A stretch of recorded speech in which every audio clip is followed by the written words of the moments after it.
Oo, laging sinasabi ang OFW ay ang mga bagong bayani, ang OFW ay ang laki ng itinutulong sa ekonomiya ng Pilipinas na kahit mahirap ang buhay, ay kahit paano lumalaban ang ating ekonomiya dahil sa bilyong-bilyong piso na halaga ng inyong riniremit.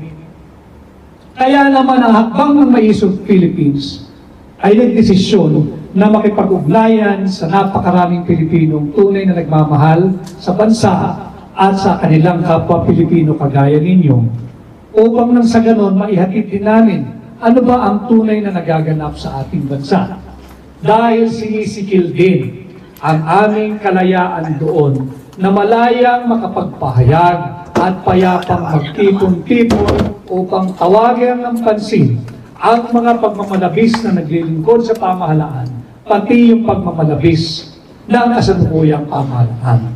Yan ang dahilan kung bakit patuloy ang hakbang ng Maisog in coordinating ang mga gawain natin, ang ating sabayan at kolektibong pagkilos, hindi upang pabagsakin ang gobyerno, kung hindi iparating sa mistulang bingi, pipi at bulag na gobyerno at tila walang naririnig sa mga hinanakit, hinagpis, daing at hinaing ng kanyang mamamayan na kanilang sinumpaang paglilingkuran.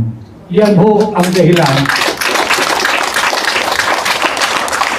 why we are calling for transparency and accountability. Pamunuang may pananagutan. Nailabas na po ito ng taga rito rin at sikat na kaibigan natin at social media personality si Binibining Maharlika. Yung nailabas niya sa kanyang isa sa kanyang vlogs at mainit din pinag-uusapan sa Pilipinas ay yung umanong extraction or forcible abduction of minor or kidnapping, kung ano man ang itatawag ninyo, na naganap sa bansang Turkey. Kaya tayo na humihingi din ng pamunuang may pananagutan. Sapagkat apparently, ginamit yung Premier Intelligence Service of the Armed Forces of the Philippines sa illegal extraction or operation na ito. At marami magsasabi siguro na yan ay AI, yung voice recording na pinalabas sa YouTube. Ako mismo, kilala ko yung personalidad na involved. At that time, yung hepe ng Premier Intelligence Service of the Armed Forces of the Philippines, yung ISAF.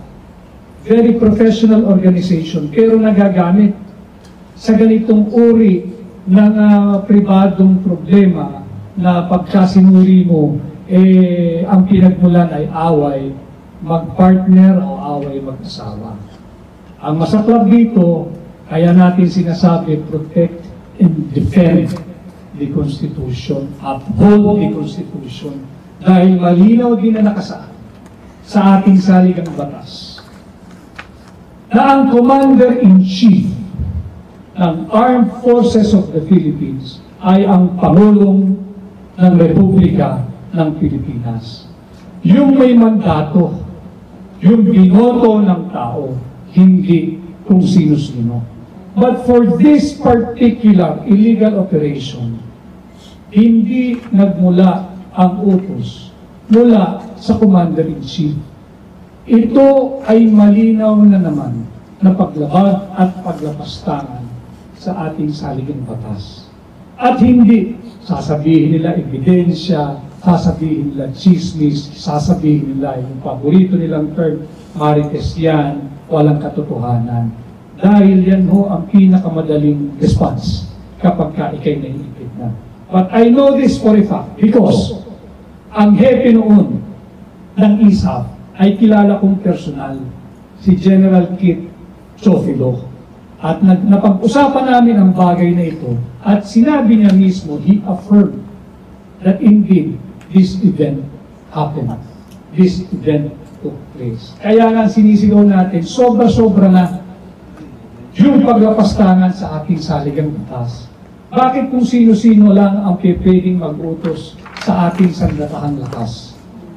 Bakit kung sino-sino lang ang pwedeng mag-utos sa opisyal ng ating military?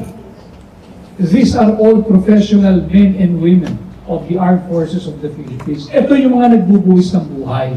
Tapos uutusan lang natin just to help a friend na ang problema lang naman ay away mag-asawa or domestic concern. Bakit kinakailangan ang premier intelligence arm ng AFP? Napakaraming dapat bantayan na internal and external threat that would require the manpower, the resources, the skills, the men and women, dedicated men and women of the members of the intelligence service of the AFP or the ISAF. Bakit kinakailangan utusan ng ISAF? Private army mo ba yan? Yan ay sundalo ng mga mamamayang Pilipino.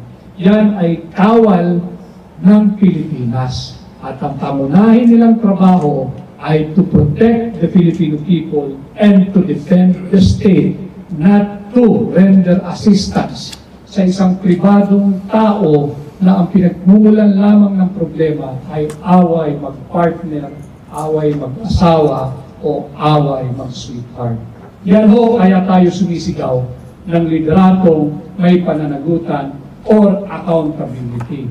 We have to make them account for what they're doing, and we have to remind them to uphold the Constitution, and we have to remind ourselves it is our duty to protect and defend our Constitution.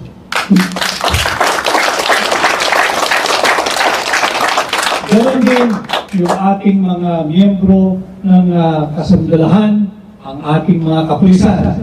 Yun naman ay ginagamit upang pigilan yung mga payapang pagtitipon ng hakbang ng maisog sa Pilipinas. At ganoon din, yung mga nasa pamahalaan, yung mga naglilingkod, yung nasa government service.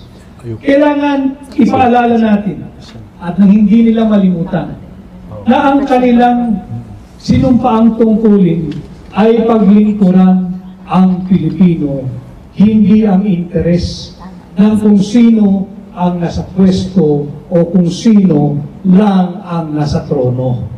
Kailangan malinaw iyon doon sa ating mga kasamahan na nagsisilbi sa pamahalaan, be it in the armed forces, be it in the Philippine National Police, or yung mga private government employees natin. Kailangan ang pinaglilingkuran ay ang bansa, ang Pilipino, at hindi ang kapritsyo ng iilan na nasa trono. Yeah.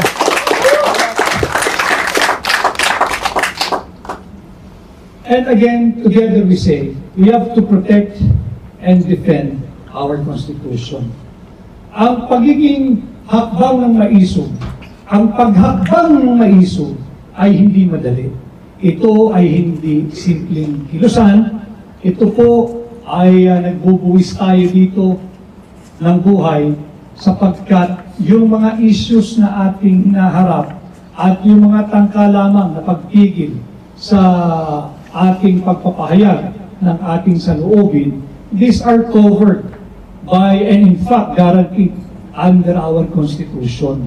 Yung ating freedom of assembly, freedom of expression, freedom of the press, and freedom to peaceably assemble and petition the government for redress of our grievances. It is guaranteed under our Constitution, and yet, paulit-ulit nilang linalabag sa pagpigil ng mga payapang pagkilos, payapang pagtitipon, at takot na takot sila na may parating sa higit pang na maraming Pilipino yung tunay na nangyayari sa loob ng bansa.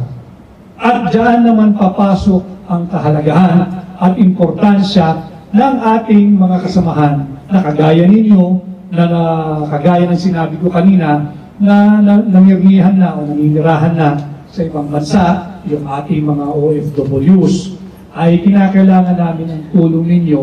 Yan yung hinihingi ko at dala ko na mensahe mula sa